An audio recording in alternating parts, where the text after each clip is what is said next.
Tengamos ahora la lectura bíblica que se encuentra en San Mateo capítulo 25 y leamos del versículo 1 al 13.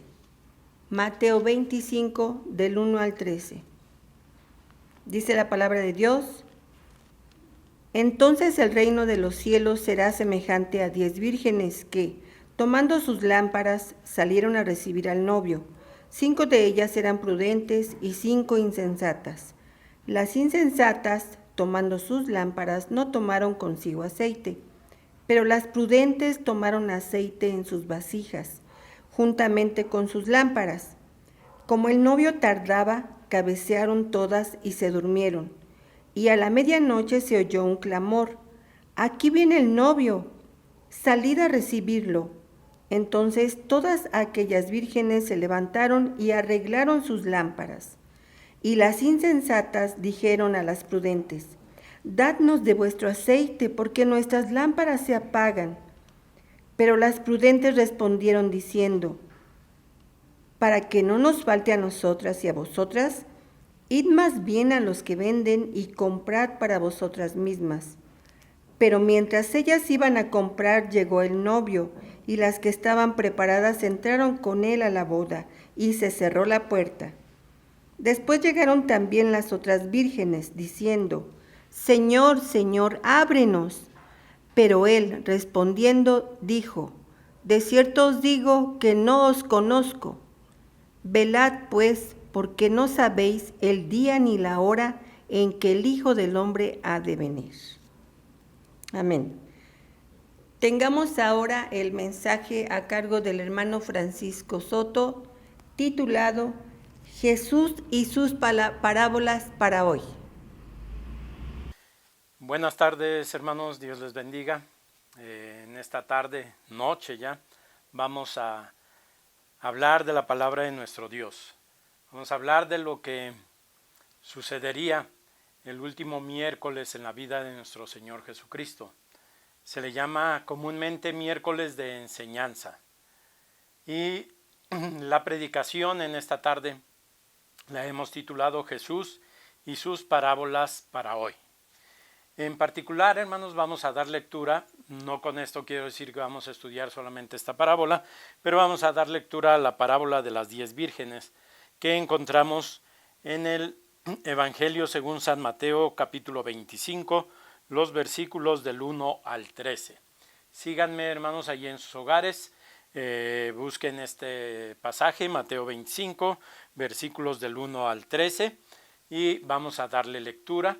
Léanlo ustedes, hermanos, juntamente conmigo, ahí en sus hogares. Dice así la palabra de nuestro Dios.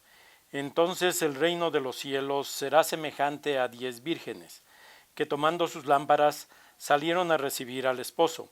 5 de ellas eran prudentes y 5 insensatas. Las insensatas, tomando sus lámparas, no tomaron consigo aceite, mas las prudentes tomaron aceite en sus vasijas juntamente con sus lámparas. Y tardándose el esposo, cabecearon todas y se durmieron. Y a la medianoche se oyó un clamor: «Aquí viene el esposo, salid a recibirle». Entonces todas aquellas vírgenes se levantaron y arreglaron sus lámparas. Y las insensatas dijeron a las prudentes: «Danos de vuestro aceite, porque nuestras lámparas se apagan». Mas las prudentes respondieron diciendo: «Para que no nos falte a nosotras y a vosotras, id más bien a los que venden y comprad para vosotras mismas». Pero mientras ellas iban a comprar, vino el esposo, y las que estaban preparadas entraron con él a las bodas, y se cerró la puerta. Después vinieron también las otras vírgenes diciendo: «Señor, Señor, ábrenos». Mas el esposo respondiendo dijo: «De cierto os digo que no os conozco. Velad pues, porque no sabéis el día ni la hora en que el Hijo del Hombre ha de venir». Último miércoles en la semana, en la última semana de vida de nuestro Señor Jesucristo. Miércoles de enseñanza, un día largo de enseñanza. Como podemos ver, en el resto de los días, aún todavía el día miércoles, Jesús no estaba escondido. Jesús no estaba temeroso, aunque él sabía lo que iba a suceder en estos días siguientes. Él estaba en el templo con sus discípulos este día.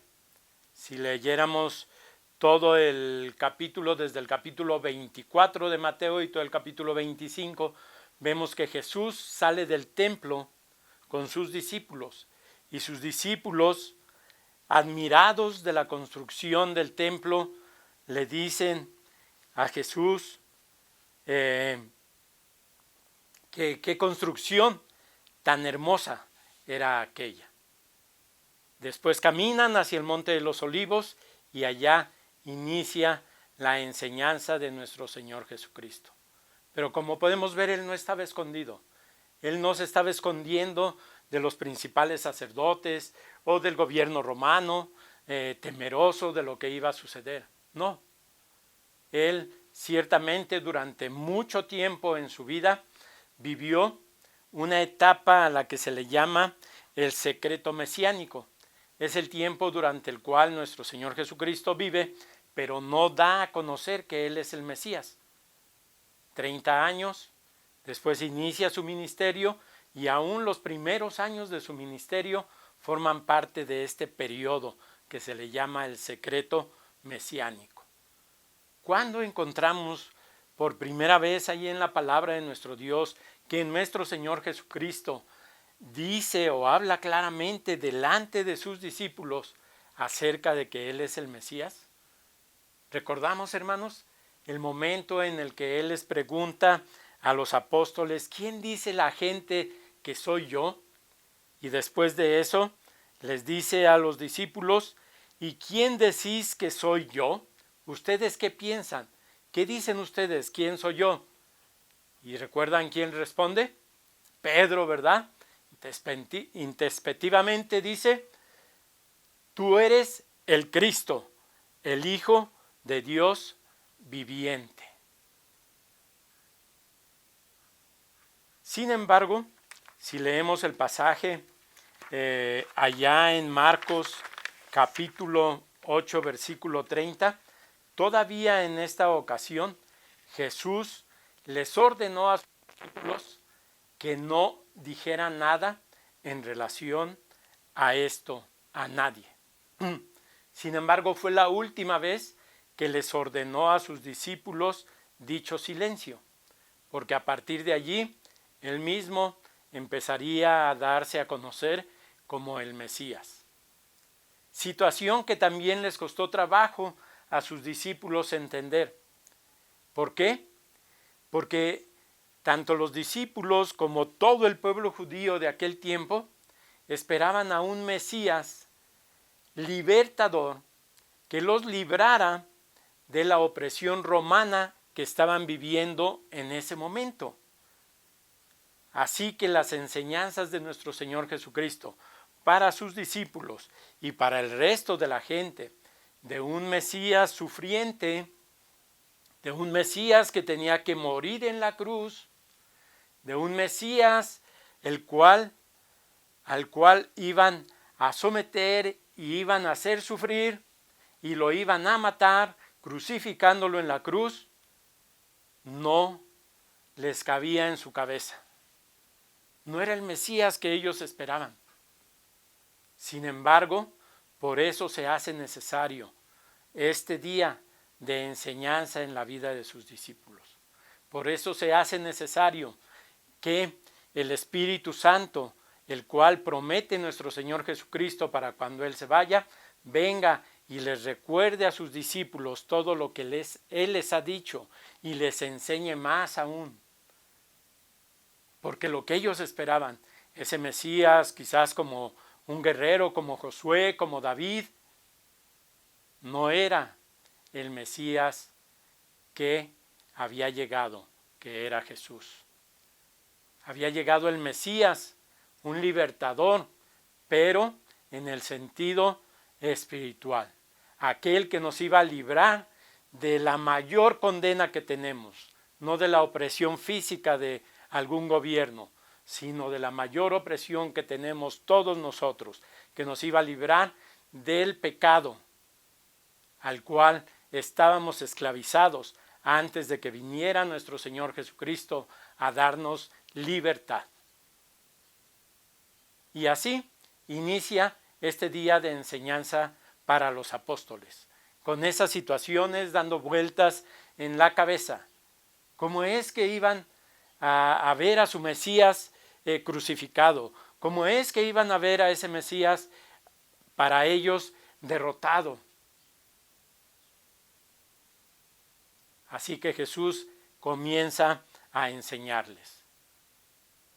Toma como pretexto precisamente el comentario que le hacen sus discípulos allá en los primeros versículos del capítulo 24 de Mateo, donde le dicen: Señor, ¿ya viste esta construcción tan grande?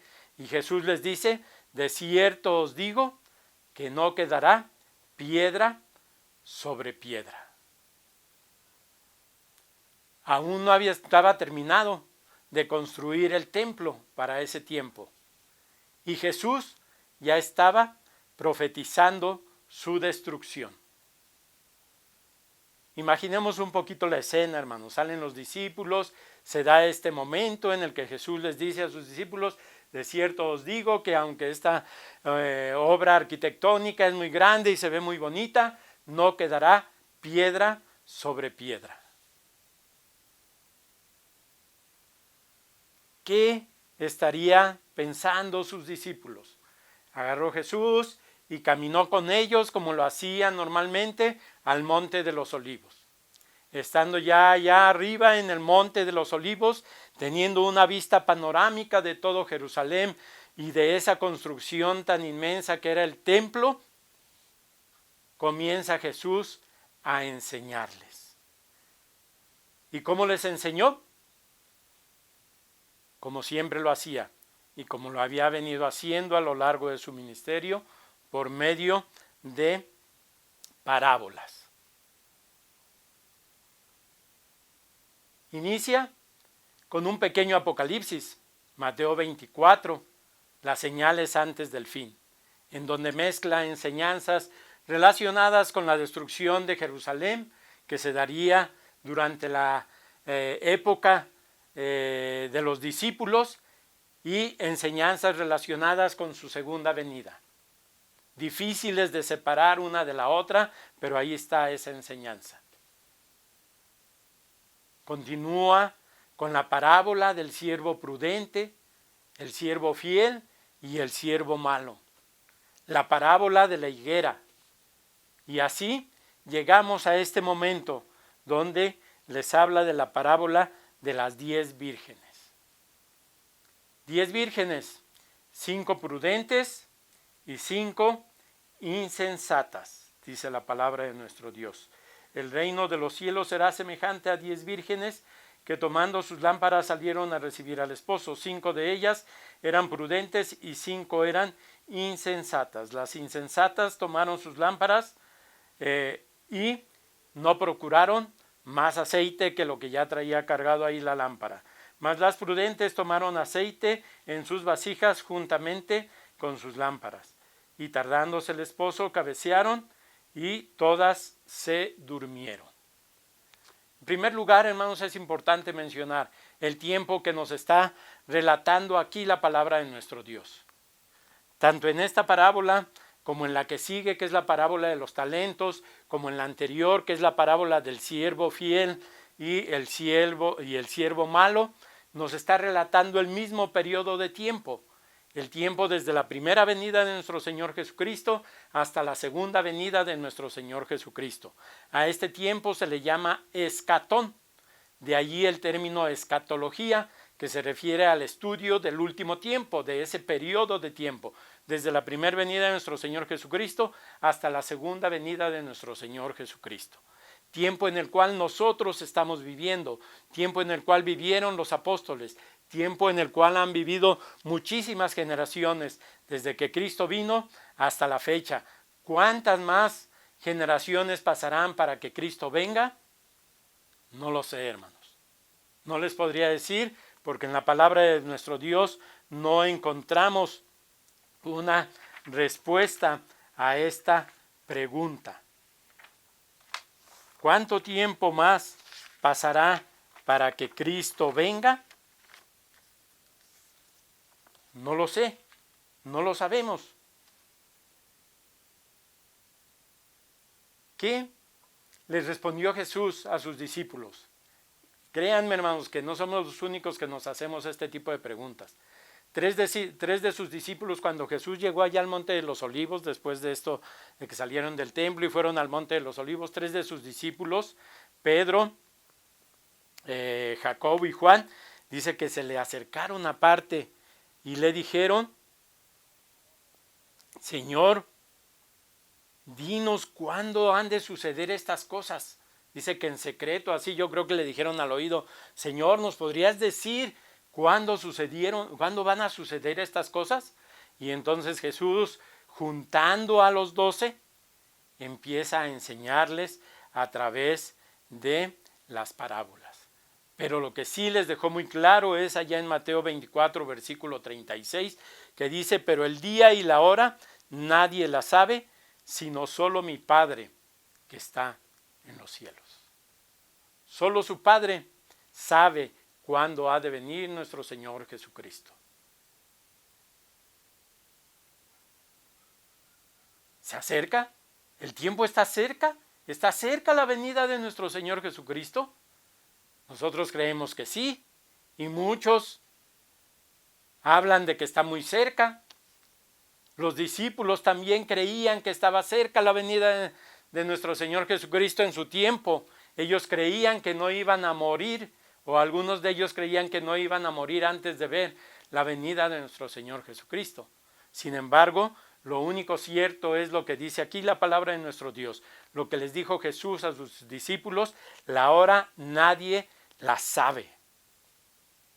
Pero lo que sí sabemos, y lo que sí es cierto, y lo que es necesario en nuestra vida, es la instrucción que da nuestro Señor Jesucristo para lo que tenemos que hacer mientras Él viene. ¿Qué tenemos que hacer, hermanos? ¿Cómo tiene que ser nuestra vida mientras Cristo viene? Ya sea que venga en nuestro tiempo, en la generación de nuestros hijos, de nuestros nietos, de nuestros bisnietos, o que tarde todavía miles de años en venir nuestro Señor Jesucristo, no importa. ¿Qué tenemos que hacer? ¿Cómo tenemos que vivir como cristianos? Dice la palabra de nuestro Dios: velad. Mateo 24, 42 dice: velad. Allá en la parábola del siervo bueno y el siervo malo. Velad pues, porque no sabéis a qué hora ha de venir nuestro Señor. Dice aquí también en Mateo 25, el versículo 13 que ya leímos: velad pues, porque no sabéis el día ni la hora en que el Hijo del Hombre ha de venir. ¿Y a qué se referirá esto de velar? ¿Será que debemos de tener una velada de oración constante, continua, para estar esperando la venida de nuestro Señor Jesucristo? ¿Será que no podemos irnos a la cama tranquilamente porque puede ser que el Señor venga y nos agarre dormidos? No, hermanos. Definitivamente no se refiere a eso. La parábola que sigue después a esta, que es la parábola de los talentos, nos da mucha luz. ¿En qué se refiere esto de velad? ¿A qué nos invita la parábola de los talentos? Dice que el Señor se fue y a uno le dejó un talento, a otro le dejó 3 talentos, a otro le dejó 5 talentos. Y nos relata qué hizo cada uno de ellos con estos talentos. Y cuando Él viene, les pide cuentas. Hubo uno de ellos que enterró el talento porque dijo: no, mi Señor quiere sacar ganancia hasta de lo que no ha trabajado Él, yo mejor voy a guardar lo que me dio para regresárselo. Pues dice que no fue lo que Dios esperaba. ¿Sí? Lo que Dios espera, como leemos en esta parábola de los talentos, que ya todos sabemos, es que pongamos a trabajar nuestros talentos. Y la pregunta en este momento sería: ¿sabes qué talentos tienes, hermanos? ¿Sabes cuáles son tus talentos? ¿Los estás poniendo a trabajar? ¿Cuánto llevas ganado para nuestro Señor Jesucristo? ¿Cuánto llevas ganado para tu Señor? ¿O tu talento todavía está enterrado? Velad es sinónimo entonces en este caso de trabajar para el Señor, trabajar en la obra del Señor.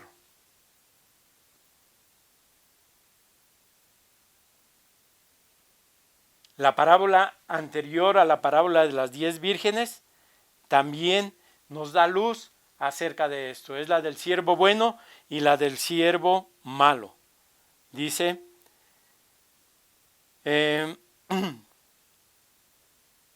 a partir del versículo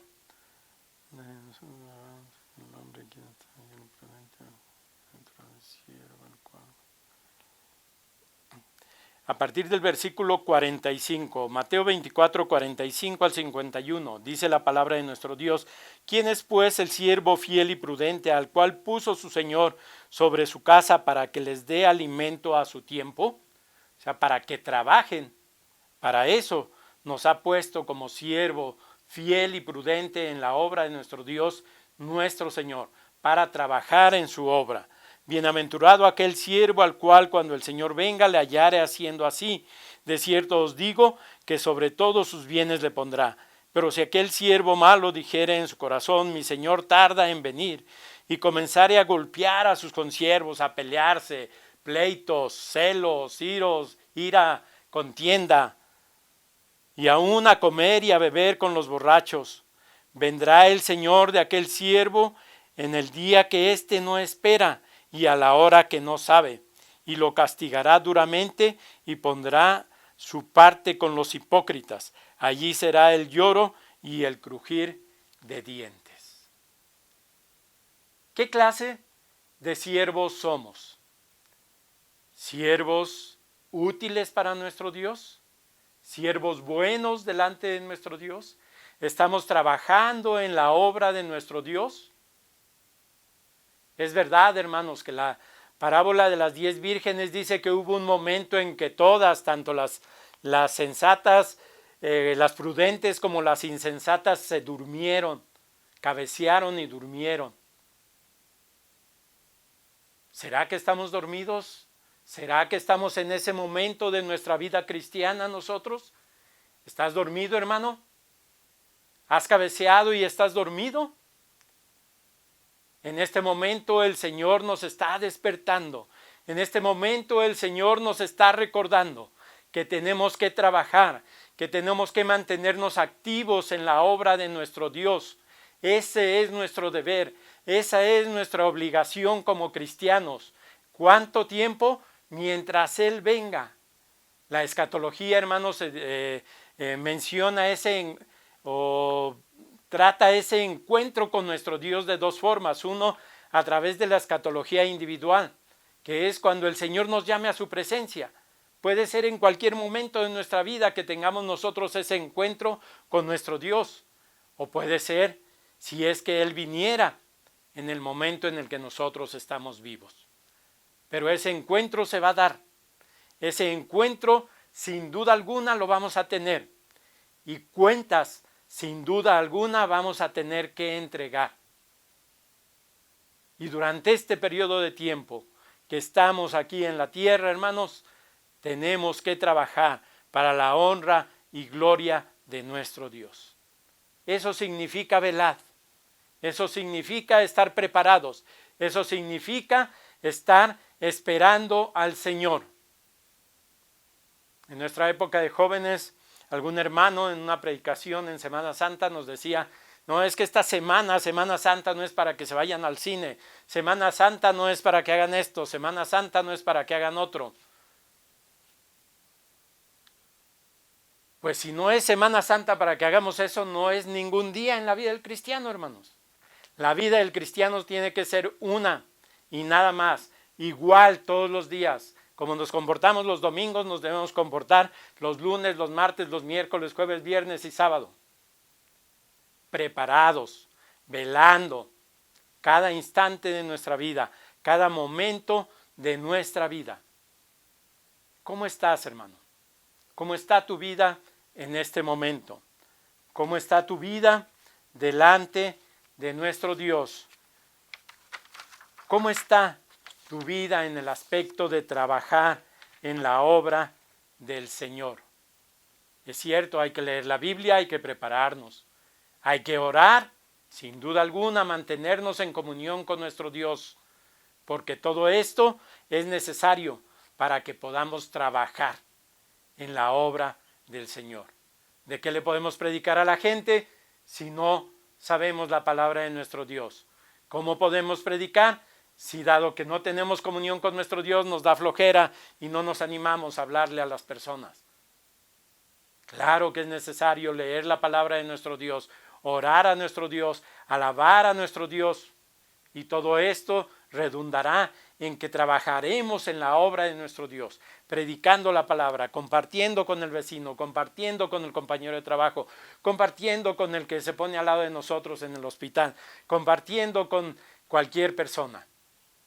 Debemos estar preparados para decir, como dice la palabra de nuestro Dios allá en Apocalipsis 22:20, amén, sí, ven Señor Jesús. Dios les bendiga, hermanos.